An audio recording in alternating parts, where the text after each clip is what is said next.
Karena antar wali juga debat. Antar wali ya banyak yang nggak cocok. Dan itu nggak masalah. Saya berkali-kali bilang di mana-mana. Said Abdul Haddad itu masyhur, orangnya sangat khusyuk, sangat hati-hati. Sehingga kalau beliau ada tamu ditanya, kamu ngaji sama siapa? Ngaji sama Gus Kausar misalnya. Pernah enggak gurumu itu nangis pas ngajar? Enggak pernah. Oh lereni, matine atus itu berarti. Tapi kalau Abdul Hasan Asadili balikan, kamu ngaji sama siapa? Sama Gus Kausar.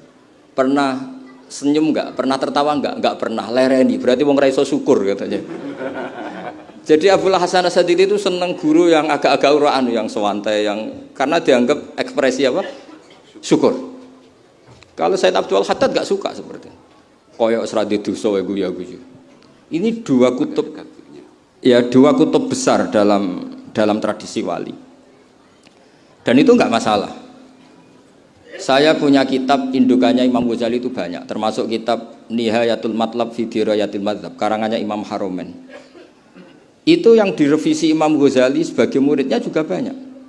Imam Malik mazhab yang direvisi Imam Syafi'i juga banyak. Imam Syafi'i yang direvisi Imam Ahmad ya banyak. Bahkan Imam Nawawi ketika ngarang Minhajut Thalibin yang beliau memaklumatkan bahwa ini mukhtasar dari Muharrar, itu beliau juga sering kritik kitab Muharrar, indukannya kitab Minhajut Thalibin.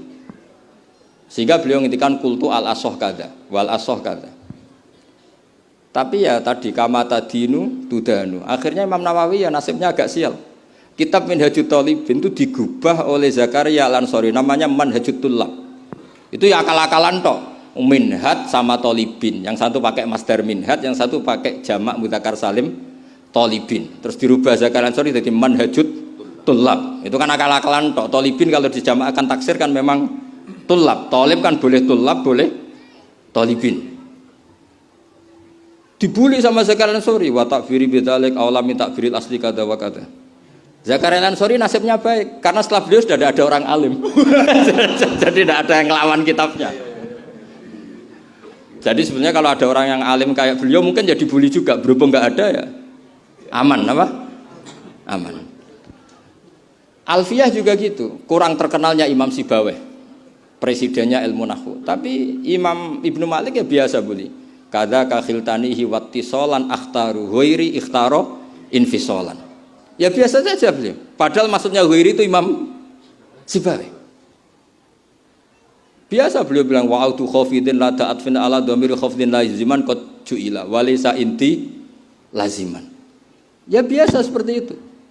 Jadi kalau menurut beliau marartu bihi wa bi zaidin, tapi cara yang lain marartu bihi wa zaidin ya boleh. Wa'autu khafidin la ta'atfin ala dhamiri khafidin laziman qad ju'ila, berarti marartu bihi wa bi zaidin. Tapi cara Ibnu Malik boleh marartu bihi wa zaidin, tidak usah mengulang al-jar, huruf jar. Itu biasa dalam tradisi ilmu. Jadi senior digugat junior biasa. Tapi insya Allah bukan karena kayak Fasul Masail di sini, itu pasti karena ta'anut itu tadi. Kita wis di pendapat kok kalah kan izin terus noes sawur-awuran sithik. Lah nanti musokhai bendarani bijak muni mauquf. Aslinya ya campur raiso niku. Wis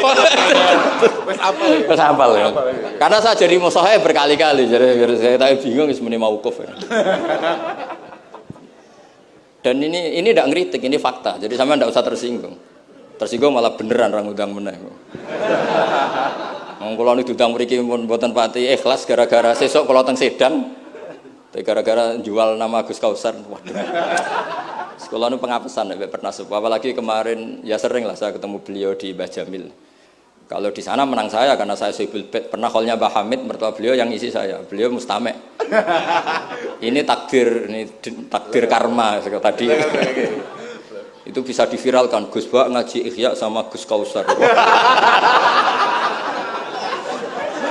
Itu alhamdulillah ya. Itu enggak tahu saya itu musibah apa rahmat. Tipis. Enggak apa-apa lah, saya nikmati betul, saya nikmati. Santai mawon, ini urusan ilmu. Kenapa ilmu itu harus digugat? Karena selain masalah usuluddin, ya selain masalah usuluddin dan hal-hal yang mujma' alaih atau muttafaq alaih dalam fikih, itu memang potensinya tidak. Asal yang gugat orang alim loh ya, jangan sekedar dosen, orang iso ngaji. Mesti dosen tertentu ra iso ngaji. Oh iku ora istihad iku ngawur sini.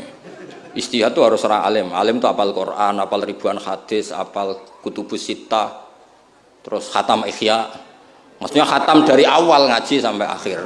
Apa perlu khataman? Ini khataman namanya bukan khatam Ihya. Wah itu jelas. Lo ora percaya tak tes. Ayo ini khataman apa khatam? Langsung khataman. Ayo. Tak tes betul. Saya sinau Ihya itu pernah ngaji sama Mbah Mun, pernah tak maknani pakai pikiran saya sendiri. Terus tak ulang lagi tak maknani pakai pikirannya Said Zabidi kitab Ithaf. Dan kita punya sanad dengan Ithaf itu dekat sekali. Ya sama lah, saya jenengan sama. Karena misalnya saya Mbah Mun, Mbah Zubair, Ki Fakih Mas Kumambang, Mbah Mahfud Termas, Ki Mahfud, Ki Abdullah, Ki Abdul Manan. Abdul Manan yang mbahnya Mbah Mahfud itu mulazim sama Said Zabidi, Sohibul Ithaf. Namanya Said Murtado Az-Zabidi. Jadi sanad kita dengan beliau itu dekat sekali. Ya itu saja misalnya. Ya sama lah sanad saya Peloso Lirboyo kan sama. Sebagian tetap lewat Mbah Hasyim. Biasanya nak syarat jalan pintas lewat Syekh Yasin bin Isa Al-Fadani. Tapi itu ijazah amah. Sebetulnya keren sanad-sanad mulazamah yang ngaji min awali hatta akhiri. Kalau ketemu beliau kan musim haji, ajastukum qabilna. Serepet. Ya itu ya bagus lah untuk ijazah, tapi terus ngaji kitab popo. Kadang memalukan gini, misalnya di pondok ngaji be Ustadz Iqbal Jurumiyah Imriti sama Ustadz Nasor Imriti. Bareng kenal Syekh Yasin bin Isa, mosok Jurumiyah ngaji be Syekh Yasin, sakake Syekh Yasin. Sanatem Jurumiyah konti, kok Syekh Yasin? Kebayang enggak Syekh Yasin maca Jurumiyah? Mergo ape ngaku muni sanate ning ndi? Ning Ustadz Iqbal. Ustadz Iqbal saiki alumni pondok ngojek. Sing murid dadi kiai. Yang muridnya dadi kiai kan isin nak sanate tok Ustadz Iqbal karena jadi ustadz zaman di pondok pulang sudah tidak jadi. Menurut saya itu keangkuhan, harus kita sebut. Saya dulu ngajinya sama Ustadz Iqbal. Meskipun sekarang sudah ada ustadz tapi ngajinya sama Ustadz Iqbal. Karena langsung bilang saya Yasin. Yang percaya siapa? Kebayang enggak saya Yasin ngorek Jurumiyah? Enggak kebayang enggak saya Yasin? Sesuai kamu ijazah mabadik fikih juga sama saya Yasin. Sesuai primbon juga sama saya Yasin. Mbok orang itu punya akhlak sithik lah. Utawa Mbah Qabilna gak ngerti ijazah apa. Ijazah apa ya iya. Pokoke acarane ruame ngono tok kenangan. Dikai mangan ngono tok kenangane. Itu lebih buruk lagi. Nah ini bukan gojlok, ini ngamuk, jadi ini asli. Kalau gojlok masih baik. Jadi saya ingin sekali sanad itu terjaga. Kalau ngaji ya min awali hatta akhiri. Saya punya kitab karangannya Syekh Mahfud, sanad beliau, Al-Mustafid lima alam minal asanid. Itu kalau cerita ketika ngaji sama Syekh Mbah Soleh Darat, hadartu indahu tafsirul jalalain marroten. Itu min awali hatta akhirihi. Ketika beliau cerita ngaji sama Syekh Abi Bakar Sato, hadartu indahu al-Bukhari min awali hatta akhirihi. Terus wafatani babu kada wa kada. Yang enggak ngaji juga dihitung. Terus yang ketika bab yang fatani itu saya ngaji lagi sama Syekh ini, termasuk sama mbah-mbahnya Habib Anis, namanya Muhammad bin Husain Al-Habsyi. Karena sanad kita pasti ketemu semua di Sayyid Zaini Dahlan. Jadi yang Solo itu Habib Anis kan Anis bin Alwi bin Ali yang punya sohib simtut Duror. Ali ini bin Muhammad ya bin Husain. Nah itu juga mufti Syafi'iyah.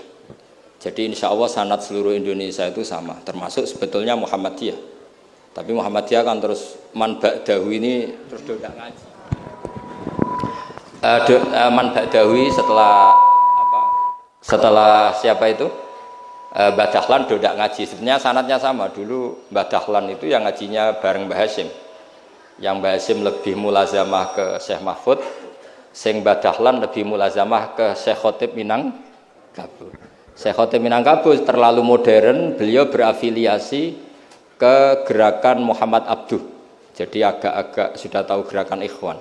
Sehingga Mbah Dahlan pulang ke Indonesia dengan gaya reformis, yang Mbah Hasyim tetap mengikuti tradisi salaf karena beliau lebih terbentuk oleh Syekh siapa? Mahfud. Kita tahu Syekh Mahfud itu adalah murid Sayyid Abi Bakar Sato. Abi Bakar Sato itu kalau Jawa itu kira-kira ruju lah. Itu yang barep namanya Umar Sato.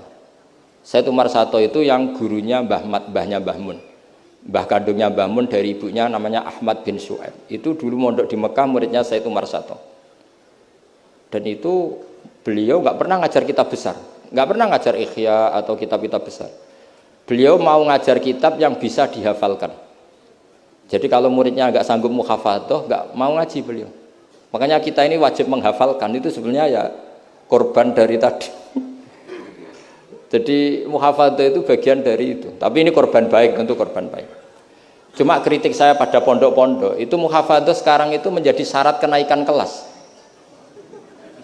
Dulu itu enggak, muhafadzah itu syarat menjadi orang alim. Sekarang enggak alim pun yang penting muhafadzah.